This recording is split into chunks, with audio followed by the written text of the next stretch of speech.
Hello and welcome to Developer Update Part 2 of August 2022. In this update, we have some pretty damn good changes, honestly.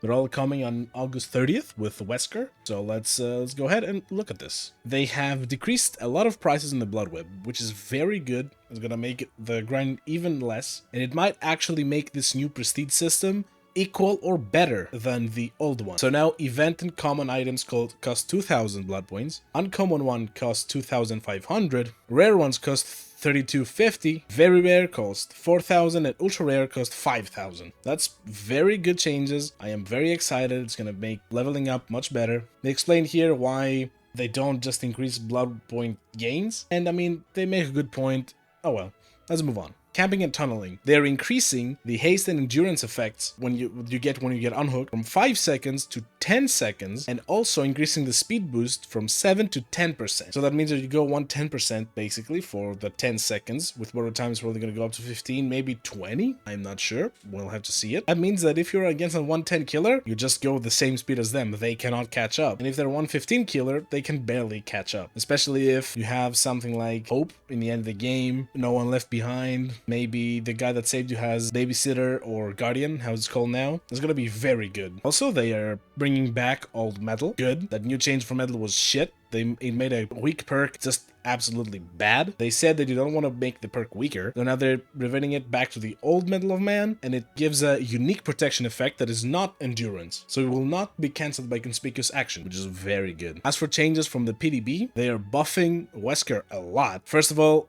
when he dashes at you and you're vaulting a window or a pallet, it actually will hit you, just straight up. And if Wesker is vaulting something and you're too close to that something, you just get hit immediately. Also, they made his movement speed between dashes faster, so you can move around objects much faster. And also, when you throw a survivor into another survivor, or just hit a survivor with another survivor, it will now immediately cause deep wound, so you know you got hit. And also, the collision has been made a little smaller. That's pretty good, because the collision in the PDB was pretty awful. And we also have some changes from the PDB perks. Reassurance now doesn't have a cooldown, but only works once per hook, because it was abused and could keep a hooked survivor permanently on the hook, which I don't find it was a problem, but now it can only be used once per hook. I think it's probably per hook state, meaning you can delay each hook state by 90 seconds. That's pretty good. That's pretty good. Awaken Awareness, also they removed the 2-second lingering of the effect, which means it cannot be used with Lethal Pursuer. It's still a pretty damn strong perk, but it cannot be used with a pursuer. Low profile now works every time you are the only one that isn't downed, hooked, or dead. Meaning that if your whole team gets down, you don't leave any scratch marks, you don't leave any blood, and you also don't make noises. Lastly, Better Than You got